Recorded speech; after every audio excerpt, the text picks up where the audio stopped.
I'm glad that someone's noticing. She has a system. Absolutely. Every day is a different color for a reason. But anyway.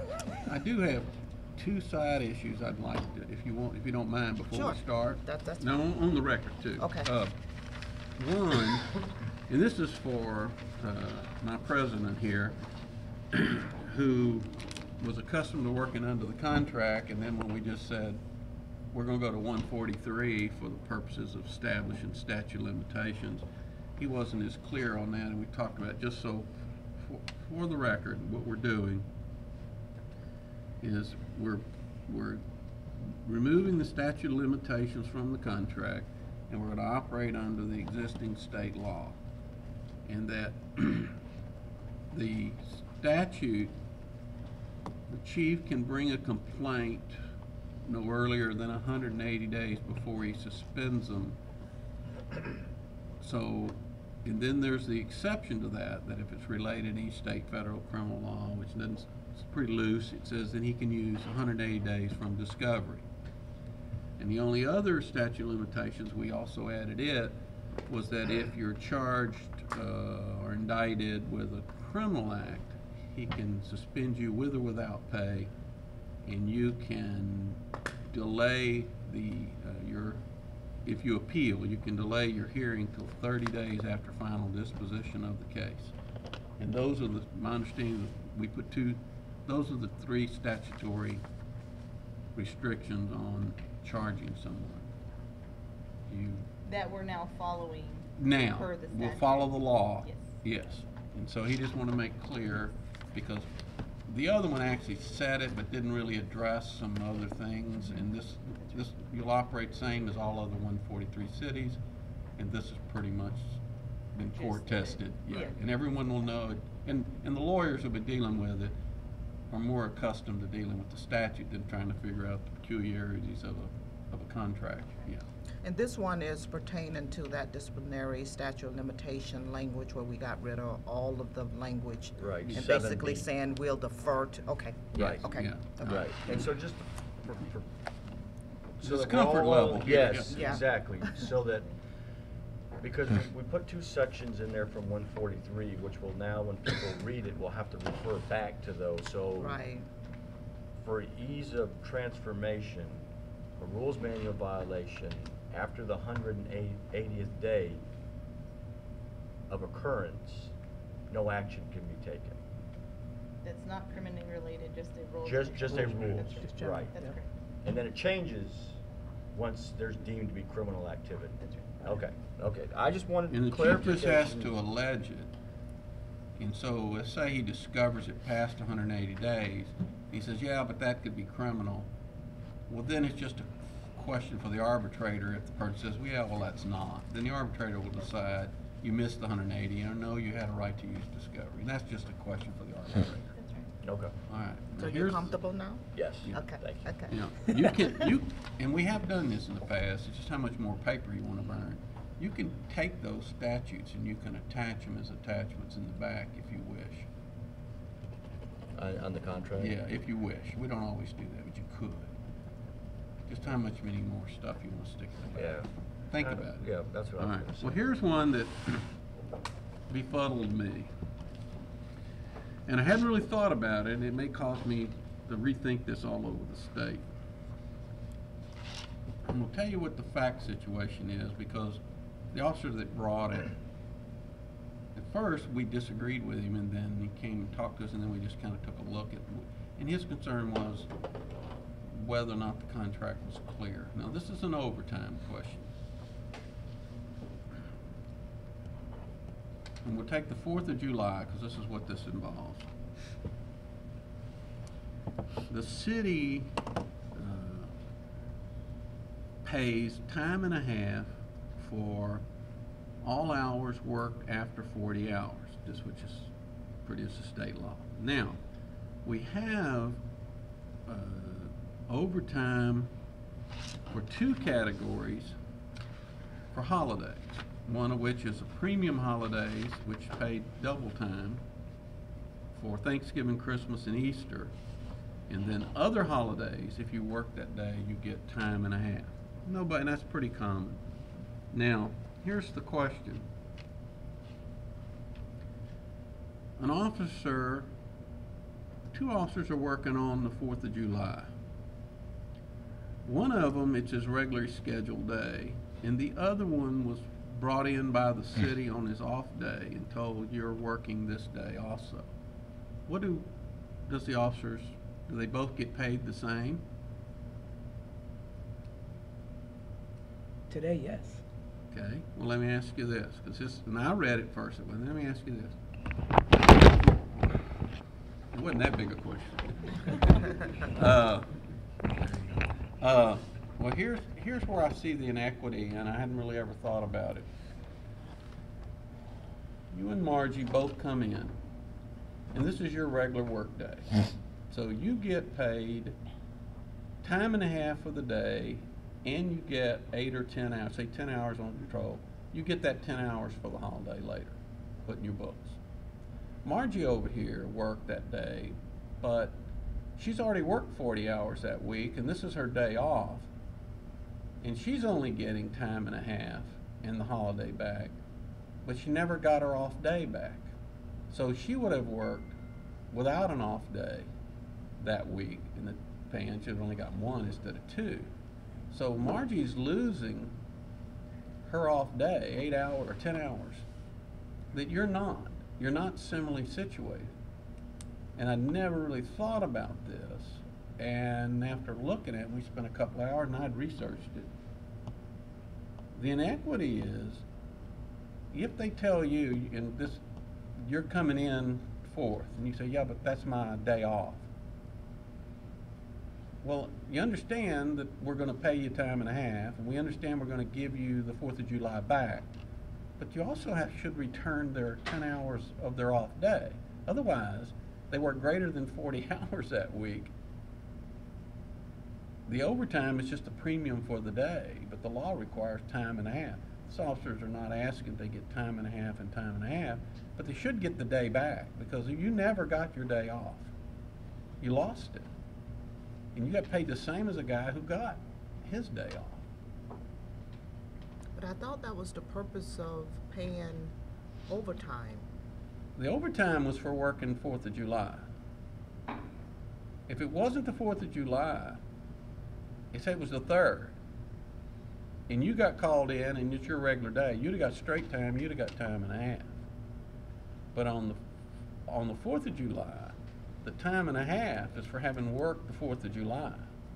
You still have a provision that says you have to be paid after 40 hours of work, because he's working 5 days and getting 2 days off.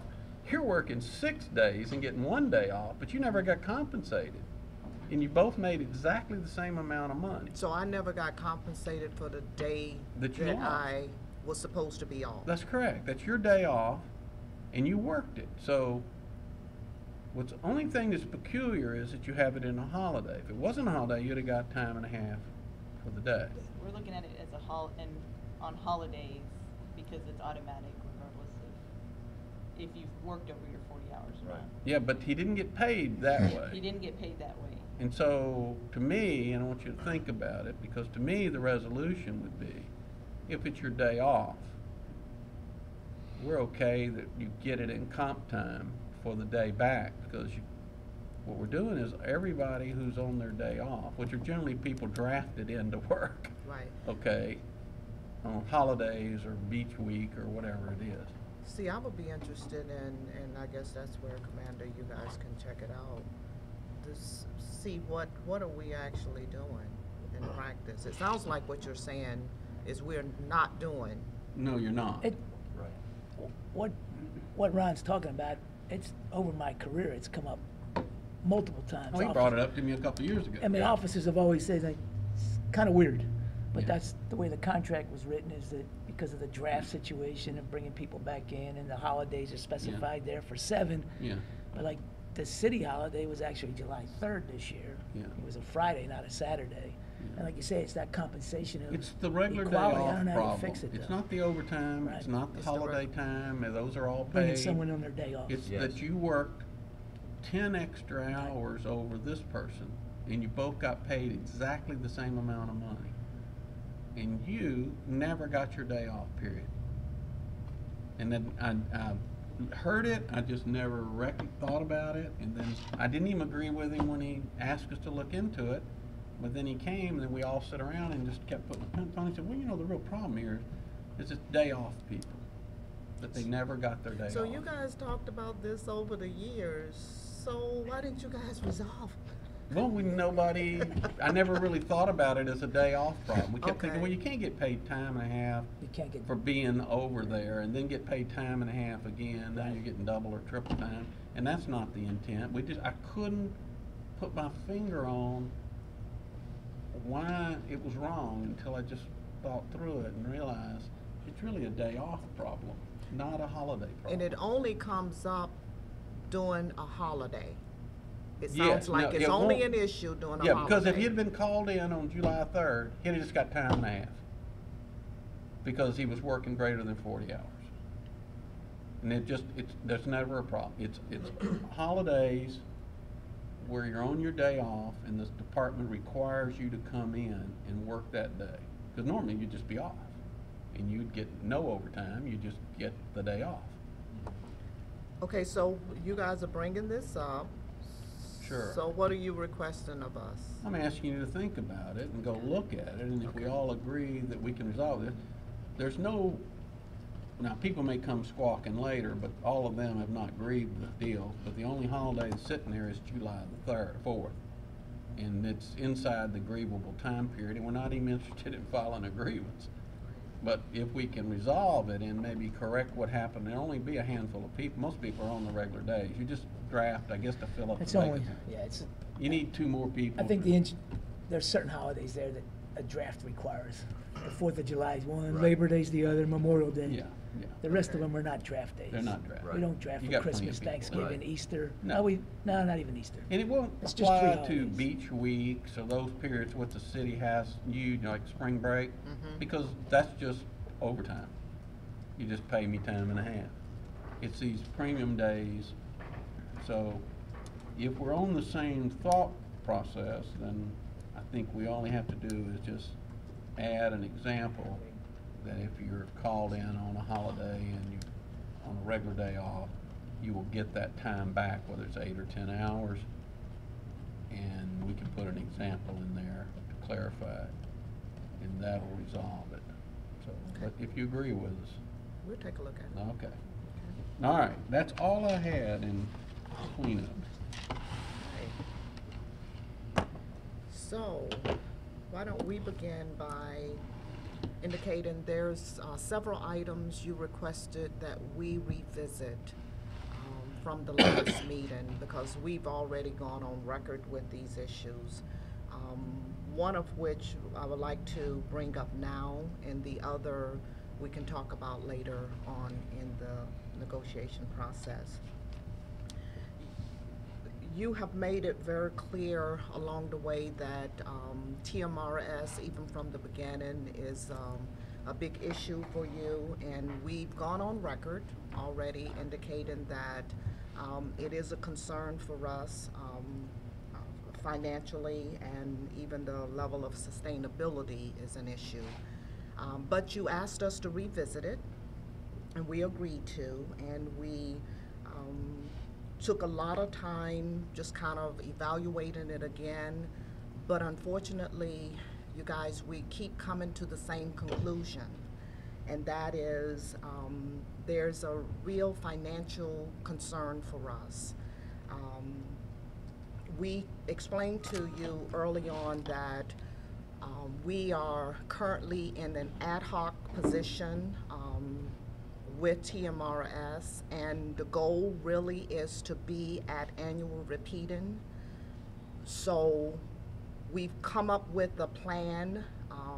Right now we have about 4 more years tied to this plan to move us from ad hoc back to annual repeating.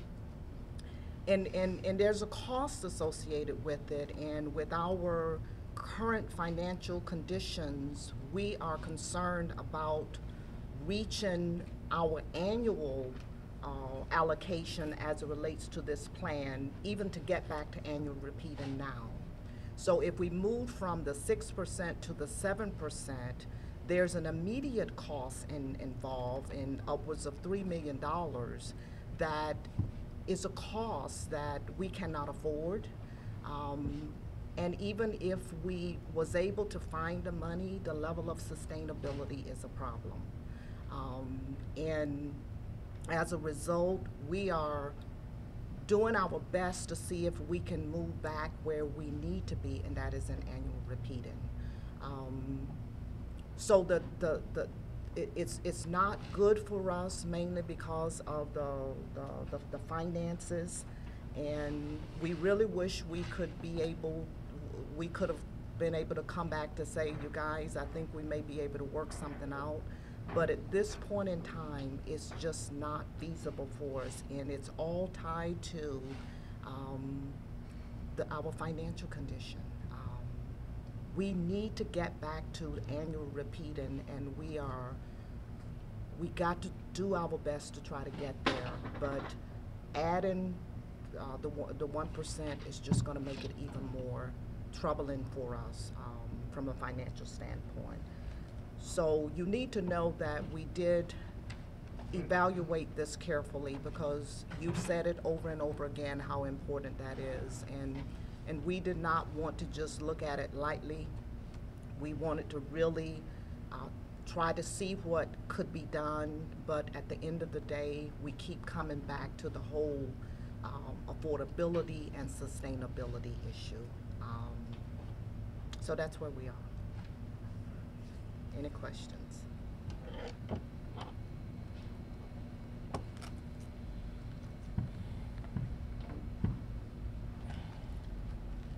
Yours.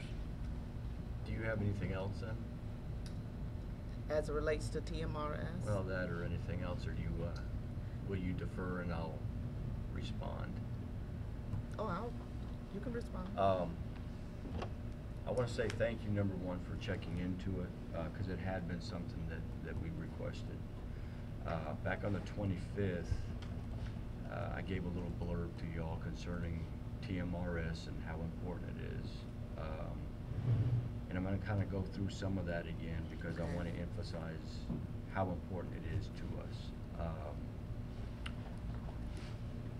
But let me go back a little bit before then. When we talked about economics or finances early on, and we'd asked a question posing the indexing, and y'all had kind of made a reference that you weren't interested in that. Ron brought up a point how the indexing allowed to keep us in the sphere of being competitive. Not necessarily that we are as competitive as other major cities, but it kept us in the game, so to say. My concern is that if we fall out base salary, and we gave you all the spreadsheet that showed a comparison in pension, where we stand, which is just pathetically low compared to everybody else, whether it's a bigger city or a smaller city, a neighboring city or a far away city, that we lose all our competitiveness because we lose it in base and we lose it in pension. And we know we're getting shopped. Everybody knows that people are shopping cities, whether it's policemen or something else, to get another job. So over the course, from our last meeting to now, I've met with my executive board, I've met with officers on the streets, I've met with detectives, and I've met with the negotiating team, and the pension is at the forefront, hands down, second to none. And so addressing a couple of the things that were said, we understand the ad hoc and the annual repeating, but I want to take you back to 2010. The city is the one that brought the ad hoc concept to us, and we rejected it. The city brought it back to us again. We rejected it.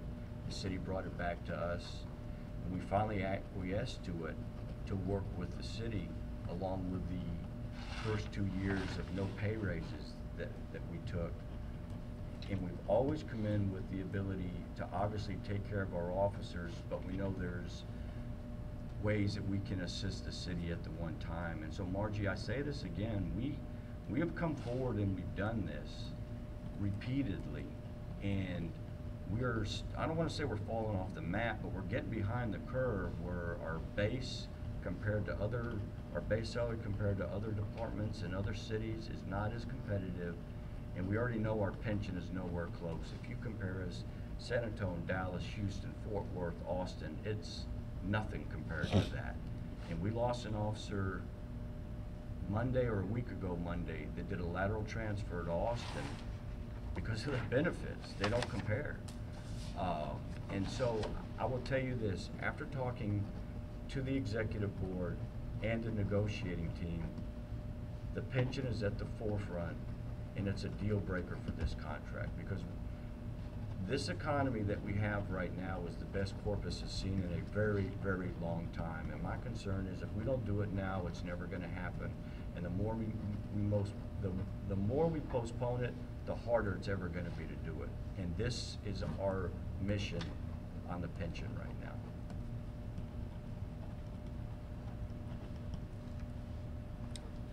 Okay,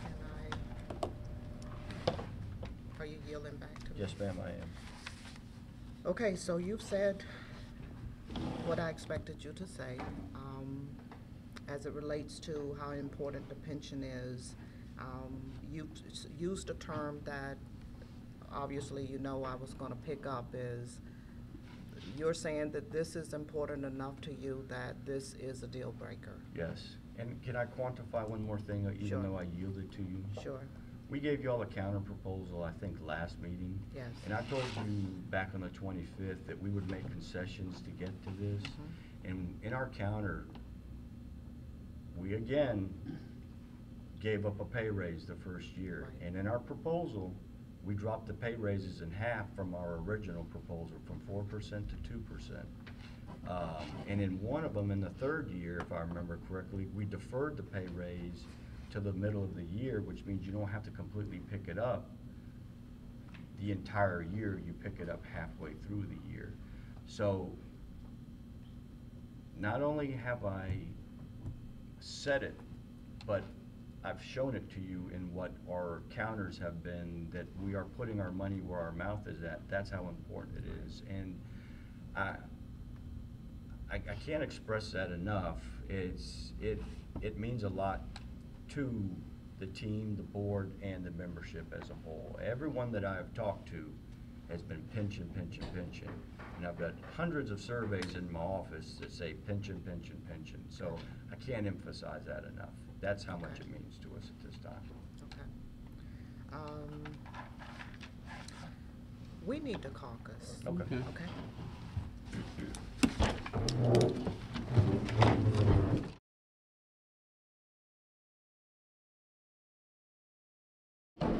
Are we ready? Oh, okay, okay. Can So- I start by qualifying something? Yes, yes, sir. I would just want to qualify my last statement in that with the pension, we gave you all the proposal where the pension would increase the first year. It doesn't have to stay locked in there. The goal at the end is that the pension increases in this contract. And so there's flexibility there, again, to work with the city, but get the pension increase incorporated in this contract. Not necessarily the first year. Correct, correct. Okay. And we recognize that the cost of the pension is an issue, and then we'll adjust our economic proposal around the cost of that. So, you know, you wanted us to put everything on the table just to market. We did. We recognized that the city wasn't going to agree to everything we just Sure. put on the table. So if the city is committed to putting the increase in the life of this agreement, then we'll take a look at what that cost is, and then we'll try to adjust to an economic proposal that makes that work for both of us. And you can extend the life of this agreement also. You can, so we can make it fit within the timeline. I think we have 4 years on the table. Right. Okay. Okay, so, are you yielding back? I Yes. can talk now, okay. based on your, I do appreciate the additional information that you shared, but based on what you shared prior to us taking a break, we need to more than likely suspend because there's a lot of conversations that need to be held as a result of what was shared. And I'm also suggesting that this is just a suggestion, is that we do not meet Monday, but potentially we already have Thursday of next week, but maybe tentatively look at well, we would need to agree to Friday now because we would not have met anymore until Thursday, which would not be enough time to post. Okay. Which means that we would need to determine it Friday. Have them check it to make Okay. sure the halls are Okay. available. And I'm suggesting this because I don't think we'll be able to do anything meaningful on Monday, because I don't know how much time it's gonna take us to look at some issues. Okay.